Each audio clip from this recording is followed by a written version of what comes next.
একদিন আগে মদিনা শরীফে একদল হজ যাত্রী যাচ্ছিল বাসে করে, ঘুমিয়ে পড়ে অ্যাক্সিডেন্ট হয়ে এমন করে বহু হাজী সাহেব ইন্তেকাল হয়ে গেছে। খবর পেয়েছেন না পাননি? মনে রাখবেন, আল্লাহ পাকের হুকুম ছাড়া গাছের পাতা লড়ে না। এ যুবকেরা, তরুণেরা, বাপেরা, এ আল্লাহর হুকুম ছাড়া কখনো কিছুই হতে পারে না। কয়েকদিন আগে মদিনা শরীফে একদল হজ যাত্রী যাচ্ছিল বাসে করে, ঘুমিয়ে পড়ে অ্যাক্সিডেন্ট হয়ে এমন করে বহু হাজী সাহেব ইন্তেকাল হয়ে গেছে। খবর পেয়েছেন না পাননি? এটা নিয়ে সমাজে অনেক রকম টোল করছে, অনেকে অনেক কিছু বলছে। আমি আপনাদের বলে যাই, অবশ্যই আল্লাহর হুকুম ছাড়া কিছু হয় না। তবে মনে রাখবে, নিজের কর্মের ফল নিজেকে ভোগ করতে হয়। যখন আমি ড্রাইভিং করতে গিয়ে আমায় ঘুম লাগছে, তখন আমার উচিত গাড়িকে সাইড করে দিয়ে আগে ঘুমিয়ে নেওয়া। এটা আমার কর্মদোষ ছিল। শুনছেন তো নাকি? তাহলে কর্ম যেমন হয় ফলটা তেমন পায়। দ্বিতীয় নম্বর কথা, যদি কেউ আল্লাহর রাহে থাকা অবস্থায় সে যদি ইন্তেকাল করে, মারা যায়, আল্লাহ তাকে শহীদের দরজা দেয়। জোরে বলুন সুবহানাল্লাহ।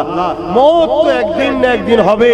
যতগুলো হাজী এই অ্যাক্সিডেন্টে মারা গেছে তারা তো নির্দোষ, তারা তো সফরে বসে আছে, কিন্তু ড্রাইভারের দোষ ছিল। তার ঘুম হয়েছে, ঘুম পেয়েছে, তার উচিত ছিল সাইডে গিয়ে ঘুমিয়ে নেওয়া। কিন্তু হাজীদের তো দোষ নয়। কিন্তু আল্লাহ মৃত্যু দেবে না, দেবে না? তাদের মৃত্যুকে ওইভাবেই লেখা ছিল। তাদের মৃত্যু যখন রূহকে আল্লাহ তৈরি করেছে, তাদেরকে আল্লাহ বলেছে তোমরা কি চাও, সব অপশন দিয়েছে। তারা চেয়েছিল যে আমরা নবীর দেশে যাব, আল্লাহ রসুলের দেশে আমাদের এইভাবে মৃত্যু হবে যার বিনিময়ে আমরা শহীদের দরজাটা পাবো। জোরে বলুন সুবহানাল্লাহ। এটা রূহের জগৎ থেকে যখন মানুষ জাতি তৈরি হয়, বাপ আদম, তার 50,000 বছর আগে আল্লাহ রূহকে তৈরি করেছে। আমার মাইকে কথা বুঝতে পারছেন? একটু মনে এই করে কমালে ভালো, বড্ড বেশি হয়ে যাচ্ছে, একটু কম। বুঝতে পারছেন আপনারা? কিন্তু এটাকে নিয়ে অনেক ধরনের টোল করছে অনেকে। থাকবে ভাই, এ থাকবে। বাপেরা, জওয়ানেরা, তরুণেরা, কিন্তু আপনারা মনে রাখবেন, আমার রাসূলুল্লাহ এই দিন ইসলামকে কায়েম করতে গিয়ে অনেক কষ্ট করতে হয়েছে।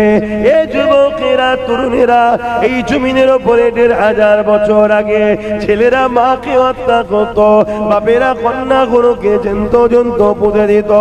এই যুবকেরা, এই জমিনের উপরে ধনী অর্থশালীরা, প্রভাবশালীরা, সমাজের যারা শাসক ছিল, তারা গরিবে ঘরে ছেলে মেয়েদেরকে বাজারে নিয়ে গিয়ে তাদেরকে নিলামে তুলতো, বিক্রি করত।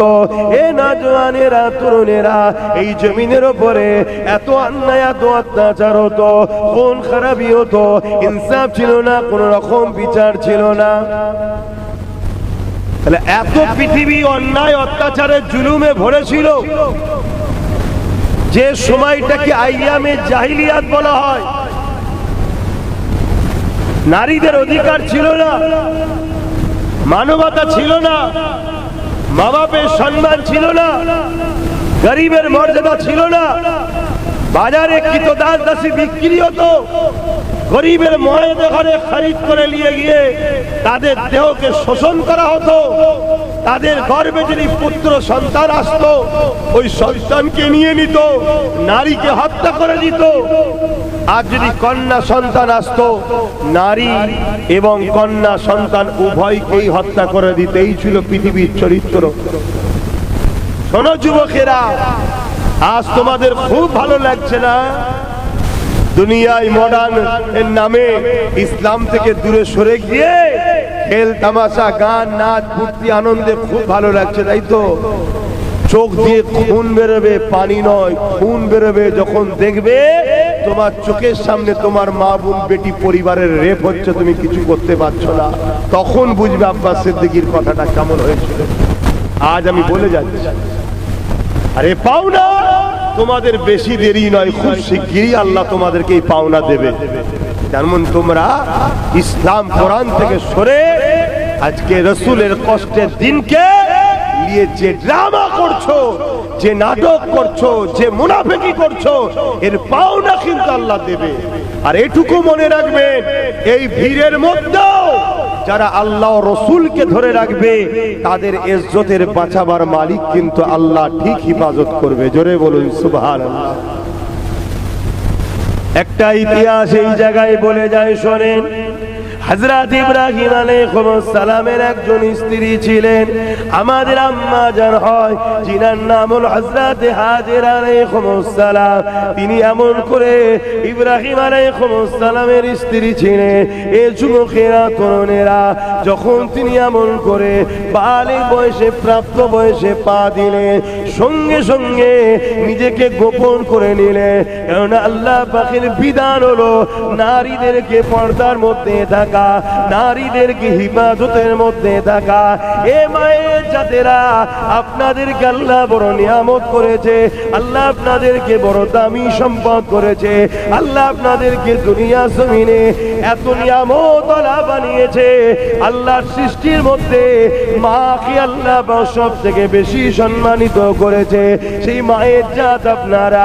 একজন ব্যক্তি আমার নবী পাকের কাছে এলো, আল্লাহ নবীকে জিজ্ঞাসা করলো, ইয়া রাসূলুল্লাহ, হাবিবাল্লাহ, আমার উপরে সব থেকে বেশি কার হক? আল্লাহ নবী বললেন, তোমার মায়ের। তারপরে কার হক? তোমার মায়ের। তারপরে কার হক? তোমার মায়ের। তারপরে কার হক? তোমার বাপের। এ আমার নওজওয়ানেরা, তরুণেরা, মা 3 ভাগ হক পেয়েছে, বাপ 4th নম্বরে পেয়েছে। মা হলো নারীর জাত। ইসলাম নারীকে পুরুষের থেকে 3 গুণ মর্যাদা বেশি দিয়েছে। এ নওজওয়ানেরা, তরুণেরা, আজ আমরা দুনিয়া জমিনে দুনিয়াদারিতে গাফলতি হয়ে গেছে। আজ আমরা গানে যাত্রা, আজ আমরা জুয়া ফাংশনে, আজ আমরা টিভিতে, আজ আমরা দুনিয়ার বেঈমান চোর নেতাদের পিছনে সময় কাটিয়ে কাটিয়ে আমাদের খেয়ালই নাই, আমাদের পিছনে আমাদের ইসলামকে মিটাবার জন্য নানা রকম চক্রান্ত হচ্ছে। সেই চক্রান্তের একটা চক্রান্ত হলো আমার বাংলা জমিনে গত কয়েকদিন আগেতে এমন একজন ব্যক্তি মানবরূপী দুবাইয়ে বসো, সে বলতে লেগেছে ইসলামে নাকি রেপ করাটা কোনো পাপ নয়। নাউজুবিল্লাহ বললেন না? আপনারা কি বলতে হয় সেটাও জানছেন না? বলুন নাউজুবিল্লাহ। তাহলে এত বড় কথা বলার সাহস পেল কেন? আমাদের মুসলিম ঘরের যুবকদের জন্য। কেন? ওরা জানে মুসলিম যুবকরা গান নিয়ে ব্যস্ত, মুসলিম যুবকরা মেলা নিয়ে ব্যস্ত, মুসলিম যুবকরা ফাংশন নিয়ে ব্যস্ত, মুসলিম যুবকরা টিভি, কি বলে, শরাব, এসব নিয়ে ব্যস্ত। আর মুসলিম যুবকরা এই ব্যস্ত হয়েছে কেন? যারা আজকে তোমার ইসলামের নামে মিথ্যাচার করছে, তারাই তোমাদেরকে গানে ঢুকিয়েছে, তারাই তোমাদেরকে ফাংশনে ঢুকিয়েছে, তারাই তোমাদেরকে যাত্রায় ঢুকিয়েছে, তারাই তোমাদেরকে পাপাচারে ঢুকিয়েছে। অর্থাৎ তোমাকে ওই দিকে ভুলিয়ে রেখে তোমার ঘরের মা বোনের উপরে আঘাত দিচ্ছে, তোমার ইসলামের উপরে আঘাত দিচ্ছে। কেন? তারা জানে ইসলামের যুবকদের ঘরে আমরা নেশার মধ্যে রেখেছি, ইসলামের যুবকদের ঘরে আমরা আমাদের ইতো দাস দাসী বানিয়ে দিয়েছি, ইসলামের যুবকদের ঘরে আমরা আমাদের হাতের মুয়া বানিয়ে নিয়েছি, ইসলামের যুবকদের ঘরে আমরা আমাদের হাতের খেলনা বানিয়ে নিয়েছি। ওরা আমাদের কিছু করতে পারবে না, কারণ রাজ পাওয়ার আমাদের হাতে, প্রশাসন পাওয়ার আমাদের হাতে, আইনের পাওয়ার আমাদের হাতে। ওরা নেশা নিয়ে পড়ে আছে, ওরা গান নিয়ে পড়ে আছে, যাত্রা নিয়ে পড়ে আছে। অতএব ওদের ইসলামকে গালি দে, ওদের ইসলামকে যা খুশি বলকে যা, ওদের কিচ্ছু করার ক্ষমতা নাই। সত্যি তো না? কি লজ্জা লাগছে বলতে? ক্ষমতা আছে? যাও না। ওই তো ভাটপাড়ার অর্জুন সিং বলেছে, বিজেপির নেতা, আগে ছিল টিএমসি, তার আগে ছিল বিজেপি, এখন আবার বিজেপিতে গেছে, কাল হয়তো টিএমসিতে আবার যাবে। মুসলমানের ছেলেরা তাকালেই বলবে, দাদা আমি আছি, 200 টাকা বাড়িয়ে দিও। কি গো, কথা খারাপ লাগছে নাকি? তাহলে বলো, আল্লাহ ছেড়ে দেবে তোমাকে আমাকে? কেন আমরা মুনাফিকি করছি আল্লাহর সাথে। একটা লোক ডাইরেক্ট বলছে আমি ইসলাম মানি না, ও মুনাফিক নয়। ও গায়ের মুসলমান, ওর জন্য বোঝাপড়া কিয়ামতের দিন আল্লাহর সাথে হবে, শুনছেন তো নাকি? কিন্তু তুমি আমি বলছি মুসলমান, আল্লাহ মানি, ইসলামের দায়িত্ব নিয়েছি, নিয়ে ইসলামকে বেঁধে কষ্ট দিচ্ছি আমরা, বোঝাবার জন্য বলছি। একটা ছেলেকে একজন বলল লালন পালন করবে, একজন বলল না ভাই আমি লালন পালন করতে পারবো না, ডাইরেক্ট ক্লিয়ার হয়ে গেছে। আর একজন বলল লালন পালন করব, ঘরে নিয়ে যে তাকে যত্ন করছে না, আপ্যায়ন করছে না, উপরন্ত তার উপরে জুলুম করছে, টর্চার করছে। বলুন তো কোন লোকটা তুলনামূলক ভালো? যে ডাইরেক্ট বল দিয়েছে। এজন্য ইসলাম বলেছে ডাইরেক্ট যে ইসলামকে মানে নে, তার থেকেও অনেক কঠিন শাস্তি হবে যে ইসলামের দাবি করে ইসলামের সঙ্গে গাদ্দারি করে, যেটা আমার কওমের মধ্যে আজকে লক্ষ লক্ষ যুবক দ্বারা ঘটছে। আজকে কি বলছে? ইসলামে নাকি রেপ করা খারাপ কাজ নয়, তার মানে ভালো কাজ। তাহলে এই কথাটা যখন অমুসলিম মা বোন বাপ ভাইদের কাছে যাবে, মুসলমানকে দেখলে কি বলবে? এই এরা রেপিস রে, এদের থেকে দূরে থাক, এদের ধর্মে রেপ করা ভালো কাজ, করে থাক, এদেরকে দোকানে দিসনি, এদেরকে বাজারে জায়গা দিসনি, এদেরকে এলাকায় ঘর দিসনি, এদেরকে চাকরি দিসনি, এদেরকে স্কুলে ভর্তি দিলে আমার ছেলে পড়বে না। মেন্টালিটিটাই ঢোকাও, কি পরিকল্পনাটা চলছে।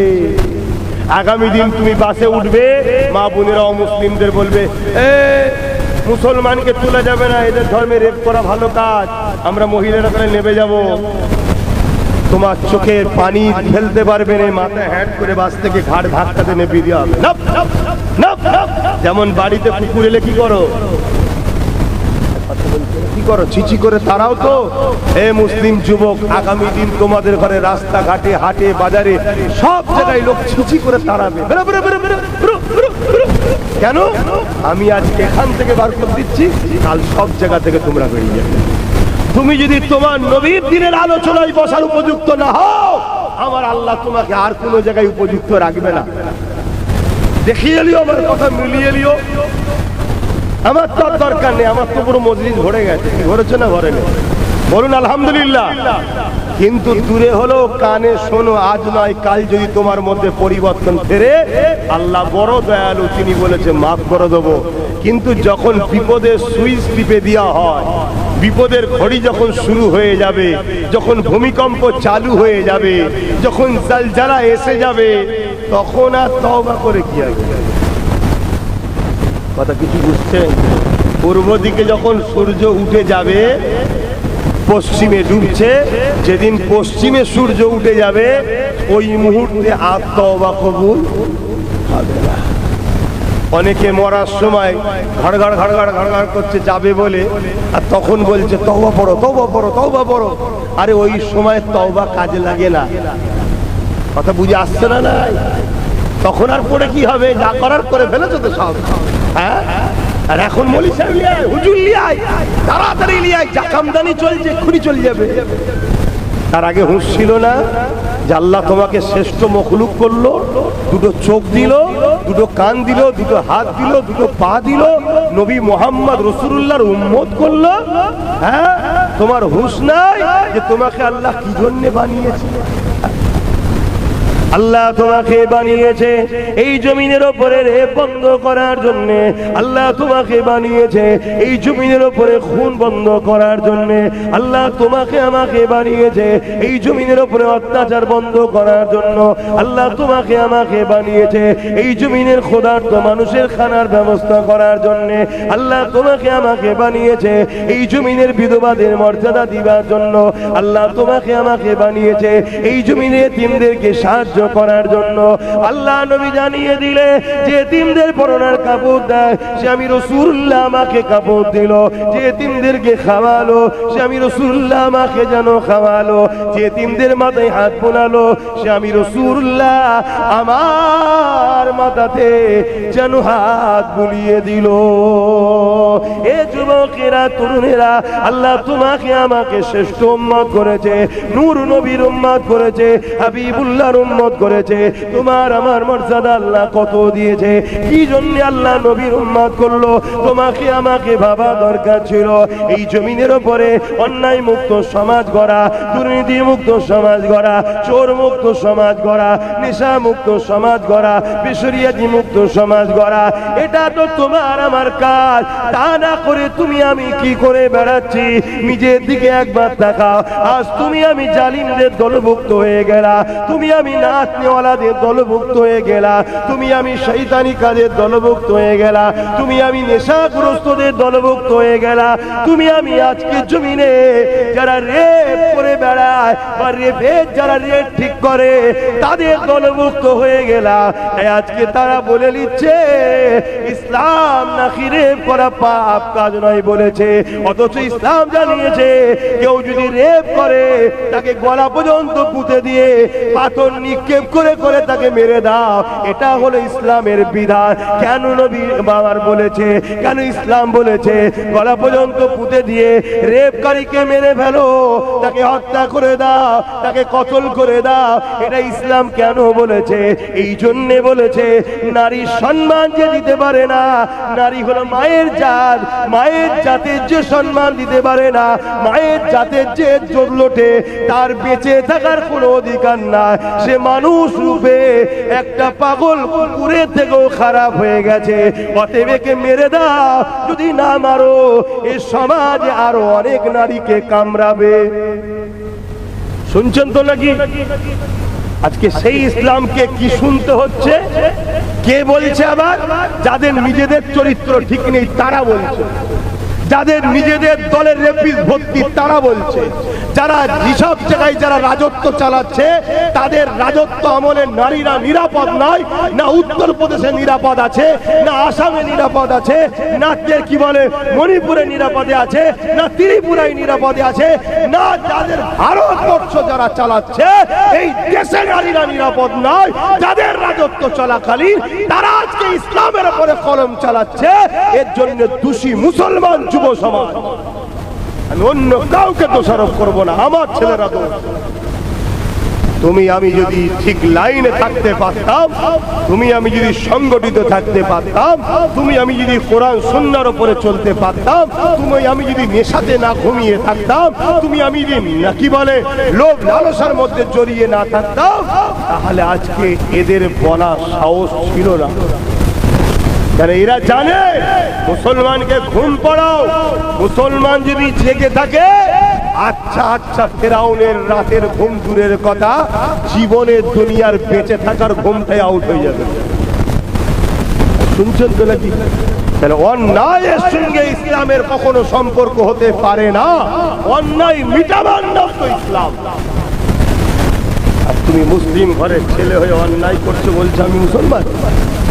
আরে মুনাফিক, মুনাফিক বলা হয় একে, মুনাফিক।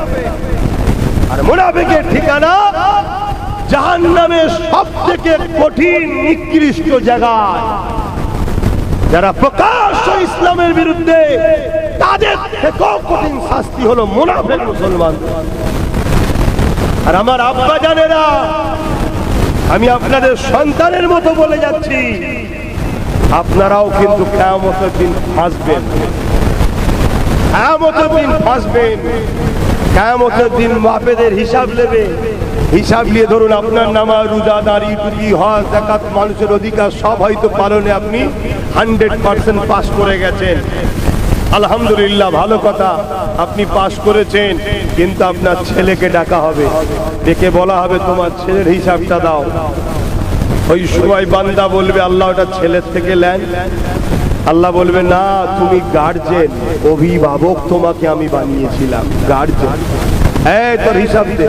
দেখা যাচ্ছে ছেলে ধরা পড়ে গেছে। তখন ছেলে বলবে আল্লাহ আমি আজকে যে পাপ কাজ করলাম, ধরা পড়লাম, এর জন্য দোষী তো আমার বাপ। আমার বাপ যদি ছোটবেলা থেকে আমাকে ভালো রাস্তা দেখাতো, ছোটবেলা থেকে আমাকে যদি মেলায় না নিয়ে যেত, কোলে বসিয়ে টিভি যদি না দেখাতো, ছোটবেলা থেকে যদি আমেনার লালকে চিনাতো, ছোটবেলা থেকে যদি আল্লাহ আপনাকে চিনাতো, ছোটবেলা থেকে যদি আমাকে পাক পবিত্র হওয়ার অভ্যাস শিখাতো আল্লাহ, তাহলে আমি কি আজকে পাপ করতাম? আমার এই পাপের পিছনে আমার বাপের খামোশি, আমার বাপের না ডাটার জন্যে, আমার বাপ আমাকে না কি বলে টাইট করার জন্যই তো আমি পাপী হয়েছি। আল্লাহ আমার বাপকে আমার সাথে জাহান্নামে দেয়া হোক। আল্লাহ ফেরেশতাকে বলবে, বান্দা সত্য বলছে, এই জাহান্নামে ছেলের সাথে ওর বাপকেও জাহান্নামে দাও। আমি আমার দাদুর গল্প শোনাতে আসিনি, কোরআন সুন্নাহর কথা শোনাচ্ছি। আজকে প্রত্যেকটা বাপকে বলবো, এখনো সময় আছে, জাগুন। হ্যাঁ, হালকা বয়সে একটু ভুল হয়, কিন্তু এত ভুল কেন? তোমার দিনের ওপরে তোমার হুঁশ নাই, তোমার ধর্মের ওপরে তোমার হুঁশ নাই, তোমার দিনের কালচার তোমার মধ্যে নাই। 24 ঘন্টার মধ্যে তোমার মুখে ইসলামের কথা, আল্লাহর কথা, আল্লাহর নাম আবার বেরোয়। একবার খাতা কলম নিয়ে বসে দেখো তো যুবক, তুমি যে আল্লাহ তোমার জবানে কথা দিয়েছে, 24 ঘন্টার মধ্যে তুমি তোমার আল্লাহকে কবার ডাকছো?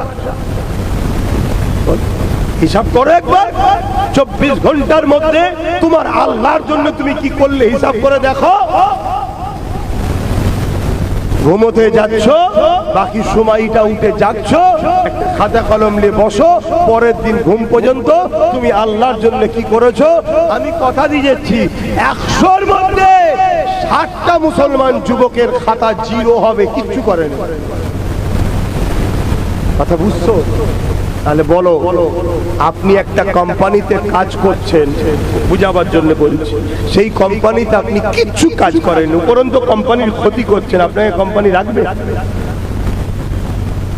তাহলে আপনাকে যিনি দুটো হাত দিল, দুটো পা দিল, দুটো চোখ দিল, দুটো কান দিল, ইজ্জত দিল, মুসলমান ঘরে পাঠালো, ইসলামের ঘরে পাঠালো, আখরি নবীর উম্মত করলেন, সেই দিনের জন্য কিছু করলেন না, আল্লাহর জন্য কিছু করলেন না, উপরন্তু আপনার মতো মুসলমানের জন্য জালিমরা ক্ষমতা পাচ্ছে, আপনাদের মতো মুসলমানদের জন্য আজকে জালিমরা শক্তিশালী হচ্ছে।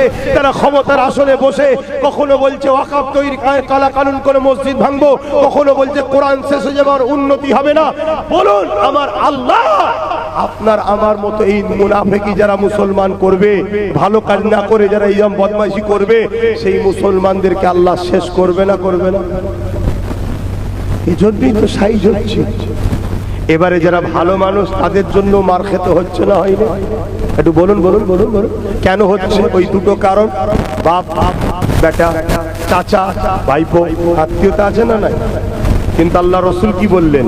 মান আহাব্বা লিল্লাহ ওয়া আবগাদা লিল্লাহ ওয়া আতা লিল্লাহ ওয়া মানআ লিল্লাহ ফাকাদ ইসতাকমাল আল ঈমান। ভালোবাসতে হবে আল্লাহর জন্য, আত্মীয়তা করতে হবে আল্লাহর জন্য, ভালোবাসতে হবে আল্লাহর জন্য, দুশমনি করতে হবে আল্লাহর জন্য, আত্মীয়তা করতে হবে আল্লাহর জন্য, বিচ্ছেদ হতে হবে আল্লাহর জন্য।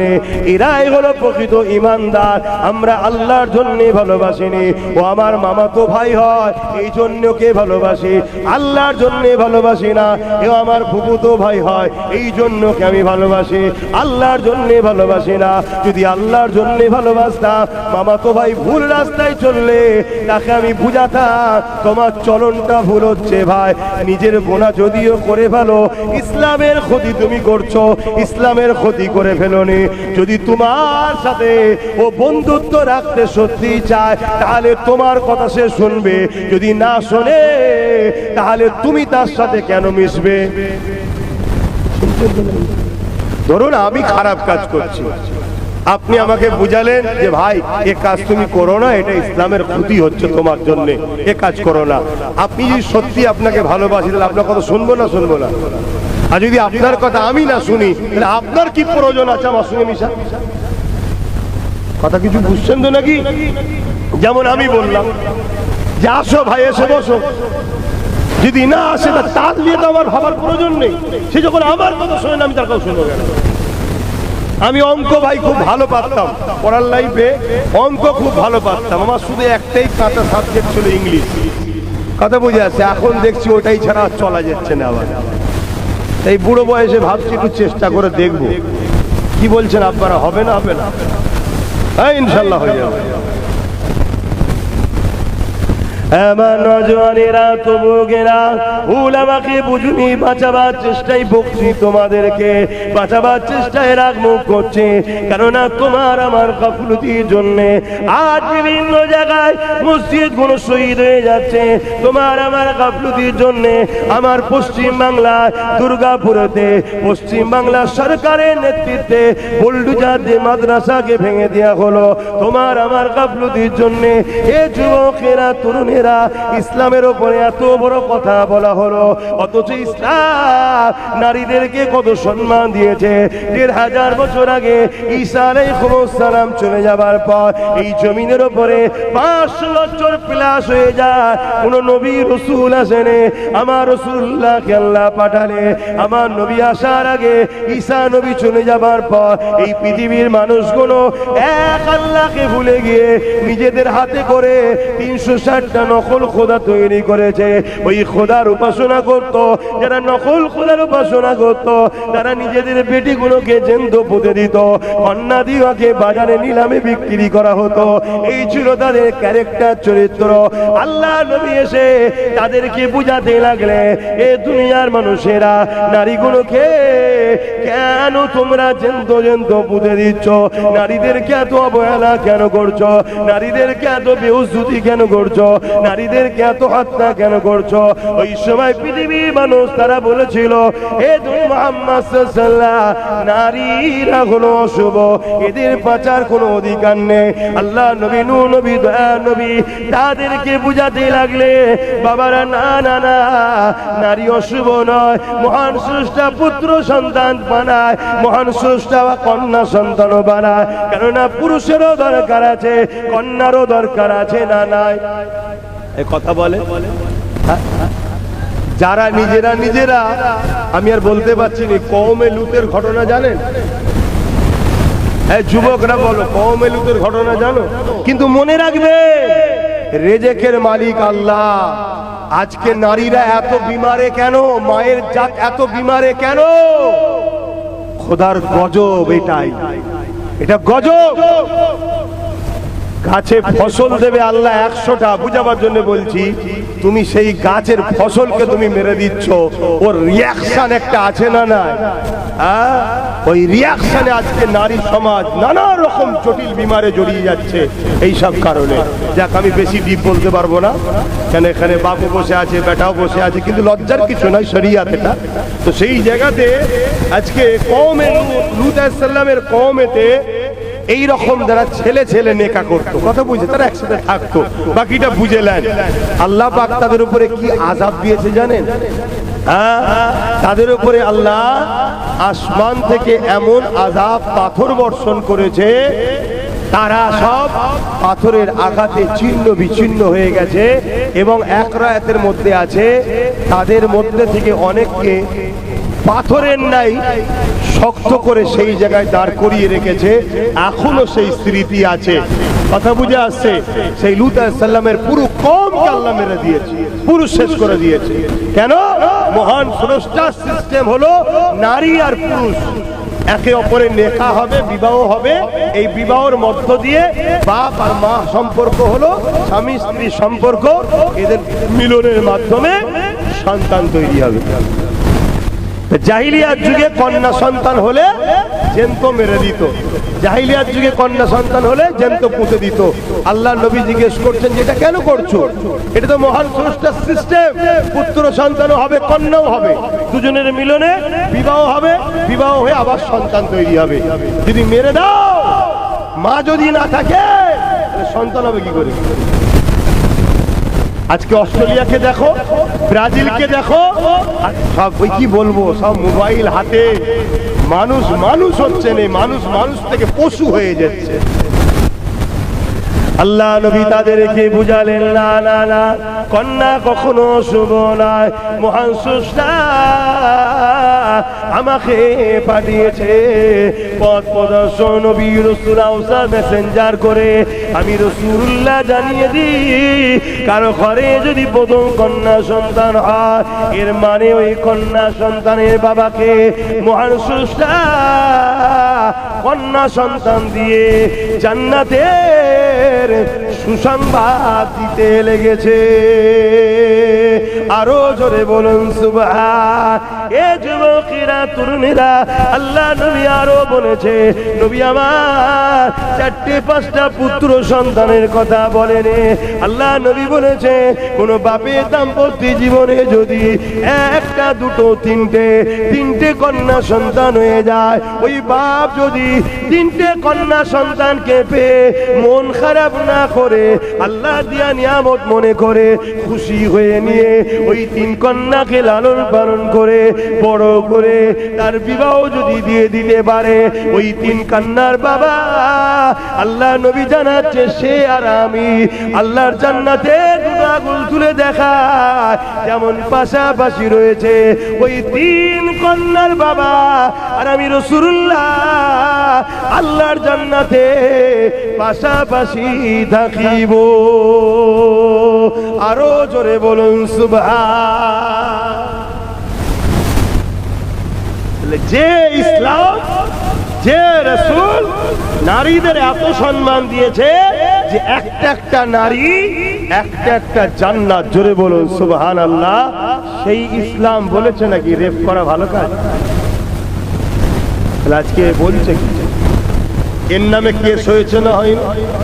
অ্যারেস্ট করছে রাজ্য সরকার, কেন করেন? রসুন দেখেছেন? রসুন ঘরে গিয়ে দেখবেন রসুনের মাথাটা ছোট বড় হলেও পিছনটা দেখবেন সব এক। এজন্য কেস করেন এরা, দিদি মুদি সব একই, এরা এক লাইনের লোক। অতএব ভাই বলেছে দিন দ্বিগুণ কি করে অ্যারেস্ট করবে বলেন না? কালকে হয়তো ভাইকে আবার কাজে লাগতে পারে, কথা মাথায় ঢুকছে না, ঢোকে না। কিন্তু এর জন্য আমরা দোষী না? দোষী না? আল্লাহর কাছে জবাব দিতে হবে। কেউ ডাইরেক্ট পাপ করছে আর কেউ পিছন থেকে পাপীকে সহযোগী করছে, উভয় কিন্তু আসামি। ধরুন আপনাদের এলাকায় একটা চুরি হয়েছে কারো বাড়িতে, সোনা দানার টাকা পয়সা ছিল, চুরি হয়েছে। এখন চোর কিভাবে ঢুকেছে? বহুত প্রাচীর দিয়ে ঘেরা ছিল, শুনছেন তো? প্রাচীর দিয়ে ঘেরা ছিল, চোর চুরি করে তাহলে কি করে ঢুকলো? তালাও জেকে সেই কাটেনে, মেন গেটের তালাও রয়েছে, তাহলে কি করে চোর ঢুকলো? পুলিশ ভাইয়েরা এসে চতুর্দিকে ঘুরে দেখছে ঘরের পিছন দিকের প্রাচীর একটা মই লাগানো আছে, তার মানে ওই মইটাতে ঢুকেছে। ওই মইটা কার? মইটা কার? খোঁজ করে দেখছো ওই গ্রামের একজনের মই। তাকে পুলিশ ধরবে না? ধরবে না। হয়তো সে বেচারি সত্যি চোরের সাথে ছিল না, মই চেয়েছে দিয়েছে। এখন তো অনেক লোকের আছে দরদ দেখাবার দিয়েছে, তাকে পুলিশ তুলে নিয়ে যাবে না? যাবে না। কথা বলুন, কাকে মই দিয়েছিস বল, কি হয়েছে বল। তাহলে বলুন একসাথে শাস্তি সবার হবে না? হবে না। চোর চুরি করেছে তার শাস্তি হবে, যে মইদের সহযোগিতা করেছে তাকে কি ছেড়ে দেওয়া হবে? তাহলে আজকে কেউ ক্ষমতার জোরে আমার দিনের বিরোধী করছে, কেউ ক্ষমতার জোরে আমার ইসলামের উপরে আঘাত দিচ্ছে, কেউ ক্ষমতার জোরে বলছে মাদ্রাসার মিড ডে মিল দেবো না, রাস্তার কুকুরের বাচ্চাকে খেতে দেবো বলছে। আর যদি আমরা তাকে সহযোগিতা করি, আল্লাহ আমাদের ছেড়ে দেবে মনে হয়? মনে রাখো, হিন্দুরা আমাদের ভাই বোন হয়, আদিবাসীরা আমাদের ভাই বোন হয়, দলিতরাও আমাদের ভাই বোন হয়, কিন্তু ভাই বোনের সঙ্গে মিশবো, কারবার ব্যবসা বাণিজ্য রাজনীতি সব চলবে, ইসলামের নিষেধ না, এটা ধর্ম নিরপেক্ষ সবার দেশ, সব মিলেমিশে থাকবেন ততক্ষণ পর্যন্ত যতক্ষণ পর্যন্ত তাদের মধ্যে থেকে কেউ না ইসলামের বিরোধী করবে, ততক্ষণ পর্যন্ত। বিরোধী করলে তার সাথে আর সম্পর্ক নয়, বাকি হিন্দু আদিবাসী দলিতের সঙ্গে সম্পর্ক থাকবে। কথা বুঝছেন না? আচ্ছা উল্টো বলুন তো, আমার হিন্দু ভাইকে জিজ্ঞেস করুন তো, ভাই আমার সাথে মিশবি না মিশবি না? তারা বলবে মিশবো। কিন্তু যদি বলি তো ধর্মের বিরুদ্ধে বলবো, সে মিশবে? তাহলে আমি কি করে মিশতে পারি? যে সরকার আমার ধর্মকে আঘাত দেবে তার সাথে মিশি কি করে? আমি হাজারো হিন্দু লোককে কি বলে, অন্য যারা আমার ধর্ম মানে তো কি সে জবাব দেবে, কিন্তু আমার ধর্মের ওপর যদি আঘাত না দেয়, দুনিয়াবি স্বার্থে তাকে ভোট দেবো, তার কাজ কামের জন্য তার সাথে থাকবো, তার সাথে কারবার করব, লেনদেন করব, এটা আলাদা বিষয়। কিন্তু কেউ যদি আমার ধর্মের ওপরে আঘাত দেয়, তার সাথে আর মিশা যাবে? এটাই তো পরীক্ষা, এটাই তো পরীক্ষা আল্লাহর। আল্লাহ নবী বললেন ততক্ষণ পর্যন্ত তোমরা ঈমানদার হতে পারবে না। আচ্ছা এখানে আরেকটা কথা বলি, কোন মুসলমান যদি আমার ধর্মের উপরে আঘাত দেয়, তার সঙ্গে মিশা যাবে? একটু জোরে বলবেন। তার সাথেও মিশা যাবে। তাহলে আমি ততক্ষণ পর্যন্ত সবার সাথে মিশবো, উঠবো, বসবো, কারবার, ব্যবসা বাণিজ্য, লেনদেন, এটা দুনিয়াবি মামলাত আমরা মানুষ মানুষে করব। তোমার ধর্ম তোমার কাছে, আমার ধর্ম আমার কাছে। যেমন তোমার ধর্মটা তোমার কাছে প্রিয়, আমারটা আমার কাছে প্রিয়। তোমারটাই আঘাত দিলে যেমন তোমার কষ্ট হয়, আমারটাই আঘাত দিলে আমারও কষ্ট হয়। তোমারটাই আঘাত দিলে তুমি যেমন আমার সঙ্গে মিশবে না, আমারটাই আঘাত দিলে তোমার সঙ্গে আমি মিশতে পারি না। এবং আমার ধর্মের রুলস এটা, আমার রাসূল বলছে লা ইউনহাদুকুম হাত্তা কুনা হাব্বা ইলাইহি মিন ওয়ালিদিহি ওয়া ওয়ালাদিহি ওয়ান নাস আজমাইন। ততক্ষণ পর্যন্ত তোমরা ঈমানদার হতে পারবে না যতক্ষণ পর্যন্ত তোমাদের ধন দৌলত, জমি জায়গা, ঘর বাড়ি, টাকা পয়সা, এমনকি জানের থেকে বেশি আল্লাহ রাসূলকে ভালো না বাসবে, ততক্ষণ তোমরা ঈমানদার হতে পারবে না। এবার একজনের সঙ্গে বিজনেস করেন আপনি, আমার কথা মাইকে বুঝতে পারছো তো ভাইরা? একজনের সঙ্গে বিজনেস করছে, মন দিয়ে শোনো যুবক, দাড়ি চেয়েছো গুনাহ করেছো, প্যান্ট শার্ট পরেছো গুনাহ করেছো, কিন্তু তুমি কাঁদবে, তওবা হবে, কাল দাড়ি রাখবে, আল্লাহ তোমায় মাফও করে দেবে। কিন্তু ইসলামের যদি ছোট্ট একটা ক্ষতিতে ডাইরেক্ট হোক আর সহযোগিতাই হোক, তোমার নাম যদি থাকে, তোমার নাজাত নেই, তুমি ইসলাম থেকে বেরিয়ে গেছো। আমার রজ বুঝছেন তো? এগুলো আমার কমকে আমার যুবকদের জানানো দরকার আছে না? না, কিন্তু জানালে এক দলের কষ্ট হচ্ছে। আমি আমার ভাইকে শিখাচ্ছি তো তোর বুক ফাটছে কেন রে? না, ও তো আমার ভাইকে ইসলাম থেকে বার করতে চাইছিল, তাই মাথা খারাপ হয়ে যাচ্ছে। তো শোনেন, একজনের সঙ্গে আপনি ব্যবসা করেন, কোটি কোটি টাকা বছরে টার্ন ওভার লেনদেন হয়, ব্যবসা করতেই পারে। এখন সেই যে ব্যবসায়ী, সে হতে পারে কোনো পার্টনারটা মুসলমানও হতে পারে, অমুসলিমও হতে পারে। কোনো একটা কারণে সে আপনার নবী নিয়ে বা ইসলাম নিয়ে কোনো রকম নোংরা কথা বলেছে, যেটা মিথ্যা, সত্য নয়, মিথ্যা। আপনি তার সঙ্গে যদি মেশেন, তাহলে আপনি কি নবীকে প্রকৃত ভালোবাসতে পারলেন? কারণ নবী বললেন জমি জায়গা, ঘর বাড়ি, টাকা পয়সা সবকিছুর থেকে আমাকে বেশি ভালোবাসতে হবে। এটাই তো তোমার পরীক্ষা শুরু হলো আল্লাহ। না এতদিন কারবার করছি তোর সাথে, হঠাৎ করে তুই কথা বলে ফেললি কেন? এতদিন তোর দল করছি, হঠাৎ করে তুই বললি কেন দিল্লি চলে যাও? এটা তো পরীক্ষা শুরু হলো এবার আল্লাহ।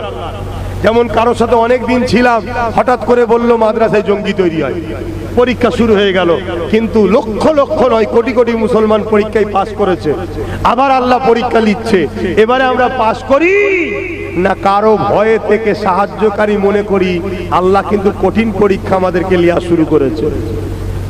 এই জায়গায় যদি আমরা এরপরও এই জালিমকে সাথ দিই, তাহলে মনে রাখতে হবে আমাদের কাছে জালিমটা আগে, আল্লাহ রসুল আগে নয়। আর যে জালিমকে আগে মনে করে আল্লাহ রসুল আগে নয়, তার ঈমান থাকতে পারে না। আমি বুঝাতে পারছি তো নাকি? আর একটুখানি আগিয়ে চলুন। আল্লাহ নবী বলছে যে জুলুম করে সে আমার উম্মত নয়, যে জুলুম করে সে আমার উম্মত নয়। আল্লাহ নবী আরো বলেন মিশকাত শরীফে, এই হাদিসটা একটু মন দিয়ে শুনবে সবাই, কেননা বহুত বড় ভুল আমাদের দ্বারা হয়ে যাচ্ছে। এ যুবকেরা, এ বিষয়ে কোন উলামা আলোচনা করবে না করবে তার ব্যাপার, আমি আপনাদের ভালোবাসি তাই বুঝাবার চেষ্টা করছি। ভাইরে, দুনিয়া জিন্দেগি কিছুদিনের জন্য, আজ আছেন কান্নায়, কখন চলে যাবেন কোনো ঠিক নাই। আল্লাহ নবী জানিয়ে দিলেন, কেউ যদি জালিম জানার পরে, কেউ জালিম আপনি জানেন, শুনছেন তো, কেউ জালিম আপনি জানেন, জানার পরেও যদি আপনি তাকে সহযোগিতা করেন, তাকে সাথ দেন, তাকে ক্ষমতায় আনেন, মনে রাখবেন আল্লাহ নবী বলছে ওই উম্মতটা ইসলাম থেকে বেরিয়ে যা। শুনছেন, জুলুম আর ইসলাম কখন এক জায়গায় হতে পারে না। আপনি দেখছেন ওই অমুক জায়গায় একটা বোম মেরেছে, সে তো মুসলমান রে। আরে কে বলেছে মুসলমান? নামটা দেখে বলছেন, নামটা, হ্যাঁ নাম দেখছেন। ইসলাম বলছে একটা মানুষকে কেউ যদি মারে, পুরো মনুষ্য জাতিকে হত্যা করার পাপ তার ঘাড়ে যাবে।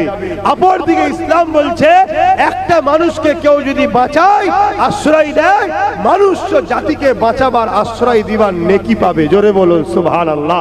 ধরুন আপনি রাস্তা দিয়ে যাচ্ছেন, আপনাদের এলাকায় একটা অমুসলিমের বাচ্চা পুকুরে পড়ে গেছে, তার বাপ হয়তো আপনাদের বড় দুশমন, বুঝাবার জন্য বলছি, খারাপ নেবেন না তো, বলবো তো নাকি? হয়তো কোনো কারণে জমি জায়গা হোক বা রাজনীতির কারণে হোক বা কোনো কারণে হয়তো তার বাপের সঙ্গে আপনার বিরাট ঝগড়া, আর তার বাচ্চা পুকুরে ডুবে পড়ছে। এক ঝগড়া, আবার বাপটা অমুসলিম, ছেলেটা অমুসলিম ঘরের ছেলে, পানিতে ডুবে যাচ্ছে দেখছেন। আপনি যদি বলেন ঠিক আছে বেটা, জালিমের বেটা ডুবছে ডুবুক, অমুসলিমের বেটা ডুবছে ডুবুক, আল্লাহ রসুল বলছে কিয়ামতের দিনে আল্লাহর রহমত আপনি পাবেন না, আপনাকে জাহান্নামে যেতে হবে। এর নাম ইসলাম। আপনাকে তুলতে হবে এই বাচ্চাটাকে, ওকে সাহায্য করতে হবে। হাতটাকে আরেকটু শোনেন, আরেকটু শোনেন। আমাদের বাংলার প্রতিবেশী এত সুন্দর সমাজ, মসজিদের পাশে অনেক অমুসলিমদের বাড়ি আছে না নাই? এত সুন্দর পরিবেশ আমাদের, আবার মন্দিরের পাশেও মুসলমানেরও ঘর আছে। কত বোঝাচ্ছে? ভারত এমন একটা দেশ, যে দেশে পৃথিবীতে এমন কোন ধর্ম নেই যে ধর্মের লোক ভারতে নেই। আচ্ছা, এটার কারণ কি জানেন? এটার কারণ কি জানেন? আপনারা জানেন না কেন? ভারত হলো মানুষের বাপের দেশ। তো বাপের বাড়ি তো সবাই থাকবে নাকি? তো সব ছেলেই এখানে আছে। ভারত হলো বাপ আদম আলাইহিস সালামের দেশ। তো বাপ আদম তো এখানে এসেছে, তা আদমের বেটা থাকবে না কেন? তো পৃথিবীতে যত ধর্ম আছে এক পিস হলো ভারতে আছে। এটা হলো আমার দেশের সৌন্দর্য, যে এরকম দেশ পৃথিবীতে দুটো নেই। কিন্তু এই দেশটাকে শেষ করছে যারা, তাদের দলের নেতা বলছে নাকি ইসলামে পাপ, রেপ করা পাপ নয়। কথা কিছু মাথায় ঢুকছে তো নাকি?